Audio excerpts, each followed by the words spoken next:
What if I told you that, well, to secure your financial future, you might need far, far less Bitcoin than you possibly imagine? It sounds almost unbelievable, doesn't it? Yeah, especially when everyone's so focused on, the charts, the daily price swings. It absolutely flips the script on conventional financial thinking Mm. because it challenges the very system those price movements are measured within. Exactly. Welcome to the deep dive. Today, we're taking a really close look at some truly radical insights. These come from a recent conversation with Jeff Booth. You might know him from channels like Simply Bitcoin. Right. And we're going to pull apart his claims about the fundamental problems in our current financial system, what money really is or maybe should be, and how Bitcoin fits in, not just as an investment, but as something operating well, entirely outside that system. Yeah, we've got the transcript from that specific interview, and it lays out an argument that goes way beyond Bitcoin as just, another asset class. Mm. It questions inflation, the nature of debt itself, and proposes this vision for a truly free market that looks, frankly, nothing like what we have today. And why this is crucial for you listening is simple. Hmm. In a world where the financial landscape feels increasingly, shaky and complex, grappling with these ideas could profoundly alter how you view your own financial security. And your place within the global economy, it's really about understanding the fundamental mechanics at play underneath it all. Okay, so let's dig into the core diagnosis presented here. The state of the current global financial system. The numbers, right off the bat, they're just staggering. They really are. We're talking about approximately $900 trillion in global assets. So that's things like real estate, stocks, bonds, commodities, everything. 900 trillion. It's hard to even properly visualize a number that large. It is. But the crucial context provided, the really key part, is that this massive pile of assets, it's built upon an equally massive foundation of debt and liabilities, Okay. estimated at around $600 trillion. Wait, so the value of everything we think we own is somehow supported by an even larger mountain of borrowed money and IOUs. Precisely. And here's where the fundamental problem, as outlined in the source, really emerges.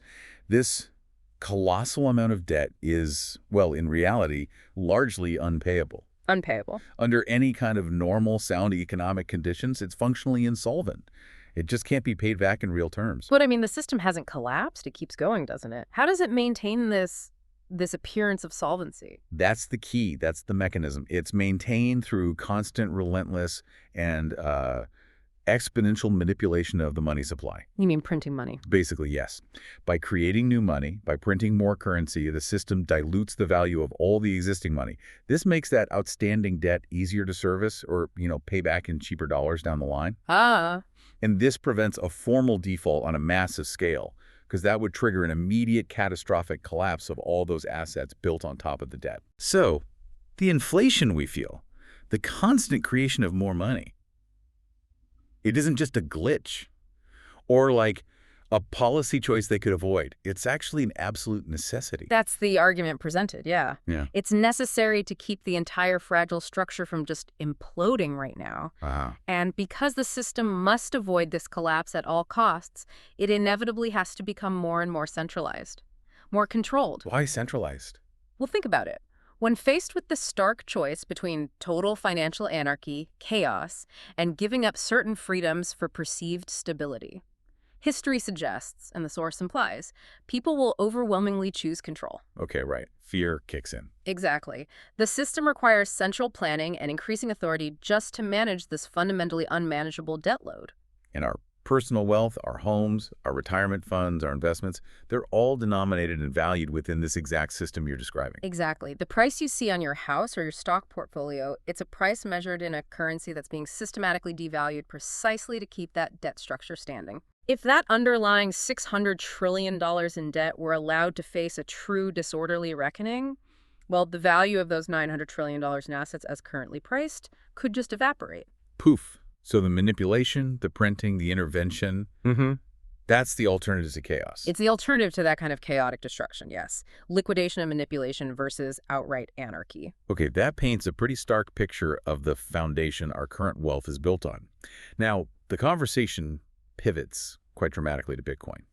And it presents it not as just another entry in that $900 trillion asset column. No, not at all. But as something operating fundamentally outside of this whole debt-based fiat system. And this is the crucial conceptual leap. You really have to get your head around this part. Bitcoin is described as an open, decentralized, secure, immutable protocol. Its core constraint isn't debt or human control or politics. What is it then? It's energy. The energy required to secure the network through proof of work. The key is its existence apart from the financial structure we just detailed. It's separate. And because it's outside, the claim is, well, it's pretty bold, is that Bitcoin won't simply increase in value relative to the existing system. It will eventually reprice everything within that system. All $900 trillion of those global assets. Right. How would that even work? So the perspective offered is that Bitcoin represents a fixed, sound unit of account. It exists independent of the inflationary debt system.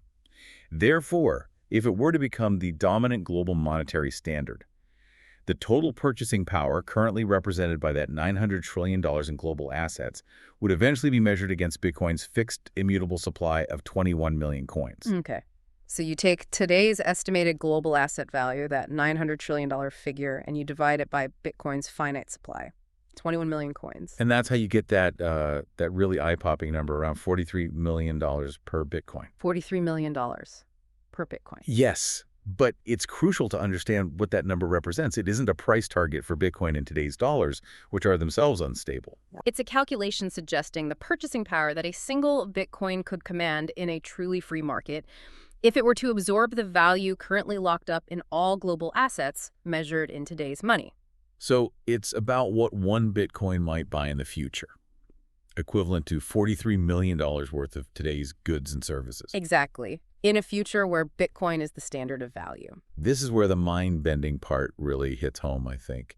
So what does this potential repricing actually mean for, the individual, for us? It means, well, if this scenario unfolds, having even a tiny fraction of a single Bitcoin, just a small percentage, could theoretically provide enough purchasing power to be financially secure. The source even provocatively puts it as potentially enough to live forever, assuming, continued tech advancement and productivity gains keep pushing living costs down. So the whole focus shifts. It's not about needing more and more money in a system where money is constantly losing value. Right. It's about needing a small amount of something truly scarce that could absorb immense purchasing power over time. Exactly. From this perspective, the only real question isn't if the repricing happens, but simply the timing of when it occurs. When does that shift reach a critical mass? Okay. This leads directly into another core argument from the source, one that really challenges conventional economic wisdom. The idea that inflation is, natural or even healthy for an economy. Yeah, the source argues precisely the opposite, that the natural state of a truly free and crucially unmanipulated market is deflation. Deflation, meaning prices for goods and services generally tend to fall over time. That just sounds so counterintuitive to most people today. Why would that be the natural state? It boils down to productivity gains, driven by innovation and competition. I mean, think about technology over the last few decades. Computers, electronics, manufacturing processes. Yeah, things get better and cheaper. Exactly. They constantly become more efficient, cheaper, faster to produce goods. In a competitive market without monetary manipulation, these productivity gains would naturally translate into lower prices for consumers over time. Things get cheaper because we simply get better at making them. The analogy of artificial intelligence, AI, is used pretty effectively here to illustrate this point, isn't it? It really is. Consider the massive productivity potential of AI. In our current fiat system, the fear is AI could lead to widespread job displacement, maybe increase inequality. Right, because people need jobs that pay them an inflating currency just to afford basic necessities, even if AI makes things cheaper to produce somewhere else. Precisely. The productivity gains might benefit only a few, or get eaten up by inflation. But under a Bitcoin standard, which the source equates to a truly free market, AI's productivity would translate directly and powerfully into dramatically falling prices for almost everything. So people wouldn't necessarily need traditional jobs just to survive. Potentially, yeah. Because the cost of goods and services could plummet. The system would naturally move towards abundance, where the gains from technology are distributed broadly through the increased purchasing power of sound money, rather than being captured by those who control the inflationary money spigot. Okay, so if deflation is the natural outcome of productivity in a free market, where does the inflation we constantly experience actually come from, if it's not natural? The source is unequivocal on this. Inflation, any deviation from that natural deflationary trend, comes only from the manipulation of money, period. It's not an accident. No. It is a feature, a necessary feature of the centralized control system designed to keep that debt structure from collapsing. It is not an inherent characteristic of a healthy, free economy. Wow. Okay, so this really paints a picture of two fundamentally opposed systems, almost like they're locked in a kind of conflict. The centralized, manipulating fiat system versus the decentralized, free market Bitcoin system. Yes, an inevitable clash, as the source sees it. And what's Mhm. particularly insightful is the perspective on the biggest risk to Bitcoin in this clash. Okay, what is it? It's not governments trying to shut it down. Well, those pressures exist, obviously, but the source argues the primary risk isn't necessarily external attacks. It's human nature itself. Human nature. How so? Our ingrained tendencies towards greed, towards fear, and our historical comfort with centralization. We tend to look for leaders, for intermediaries, Right. and this could manifest in Bitcoin holders or participants compromising Bitcoin's core principles, like maybe trusting centralized custodians or ETFs with their private keys for convenience. Ah, handing over control. Yeah, or getting drawn back into the old system's incentives by solely focusing on converting Bitcoin back into fiat for short-term gains rather than understanding its long-term potential as a separate system. So the danger is people inadvertently re-centralizing the decentralized tool, kind of defeating the purpose. Precisely, falling back into old habits of convenience or measuring success using the old system's yardstick, rather than truly embracing the responsibility and the paradigm shift that a decentralized system demands. And how does Bitcoin, as a technology, as a network, protect itself against this inherent human tendency towards control and centralization? Bitcoin's resilience against this fundamentally relies on its distributed network of nodes. The people running the software. Exactly. The individuals and entities running the full Bitcoin software, validating every single transaction according to the consensus rules. As long as a sufficient number of these independent node runners refuse to accept any changes that a centralized authority might try to force onto the protocol, like, say, changing the 21 million supply cap or censoring certain transactions, They can just reject it. they can reject it. Yeah. The core properties of the network, its scarcity, its censorship resistance, they're maintained by that distributed consensus. The power resides in the nodes, not in any central authority. Okay.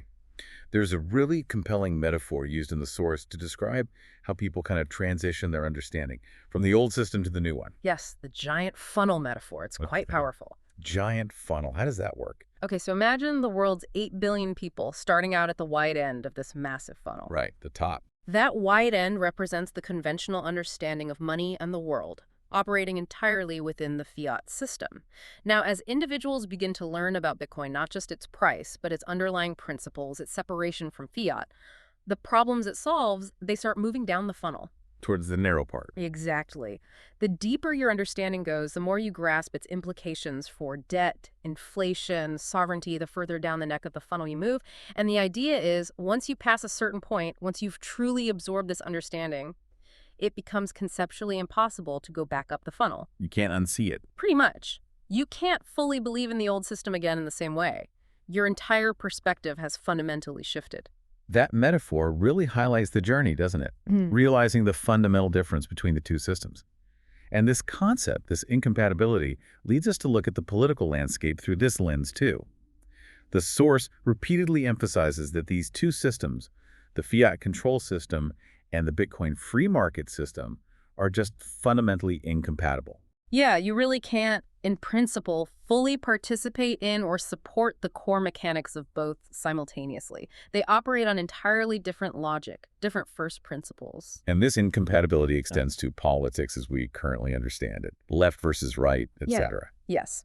The argument is that traditional political structures, whether they lean left or right, and the monetary tools they inevitably end up using, like, say, central bank digital currencies, CBDCs, or even stablecoins. Even stablecoins. Well, while stablecoins might be useful for transactions, they're still fundamentally tethered to the fiat system's value and often its control structures. So from this perspective, all these things are ultimately operating within and arguably perpetuating the existing control system based on manipulated money. Their actions are inherently constrained by the need to manage that unmanageable debt. So does that mean, well, is voting pointless then, if the system itself is the core problem? The perspective offered is a bit more nuanced than that.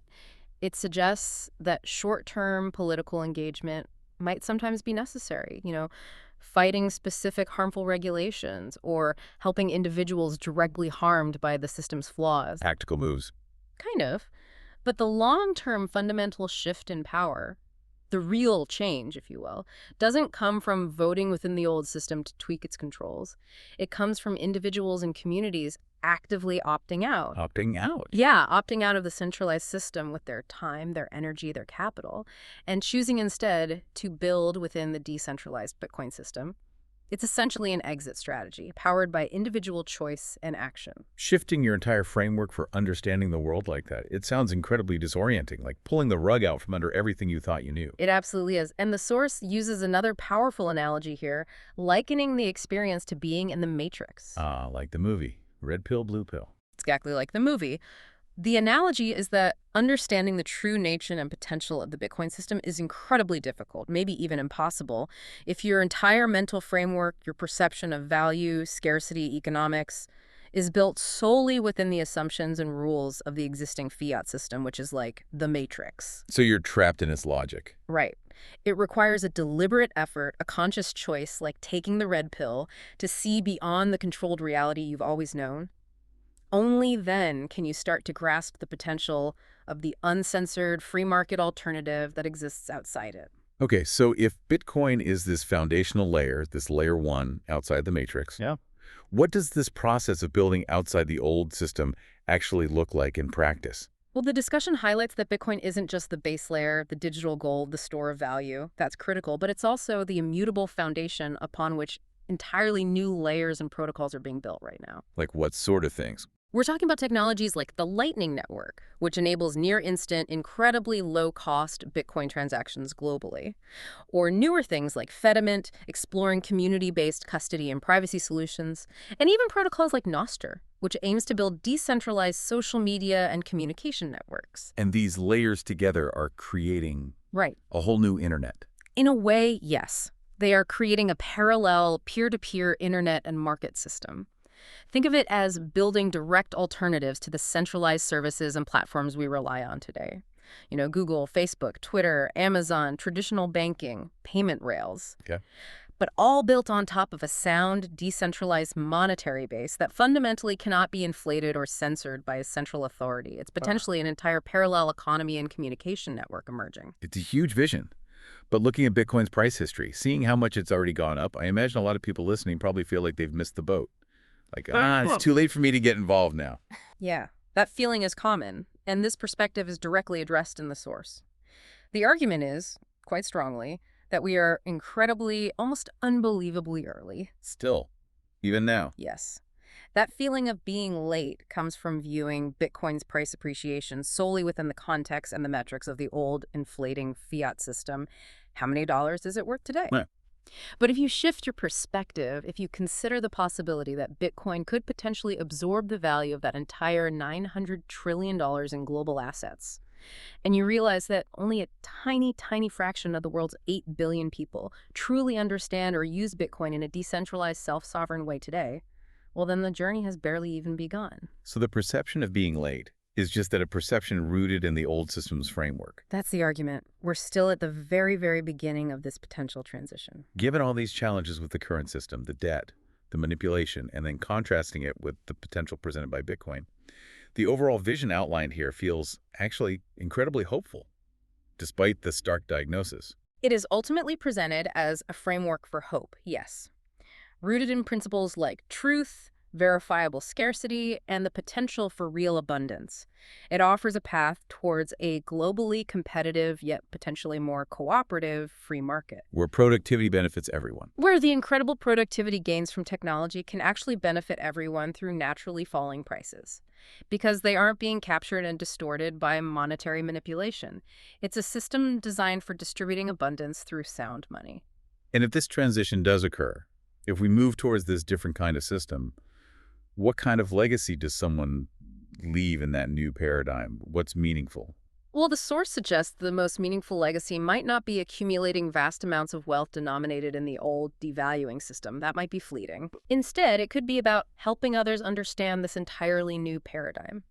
helping them see outside the matrix, maybe, guiding future generations, kids born into a world where Bitcoin just is towards a path of abundance and sovereignty, by living with integrity, by choosing to build within and participate in this emerging decentralized free market, showing the way. Hmm. Helping others down the funnel, perhaps. Exactly, helping them make that transition and understanding. So, building on everything we've explored from the source material today, let's leave you with this provocative thought.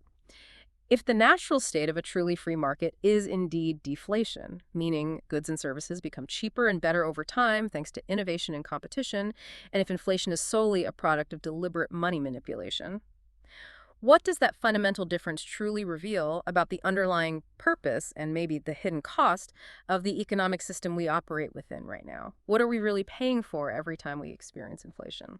That is certainly a lot to think about, and a powerful question to leave lingering.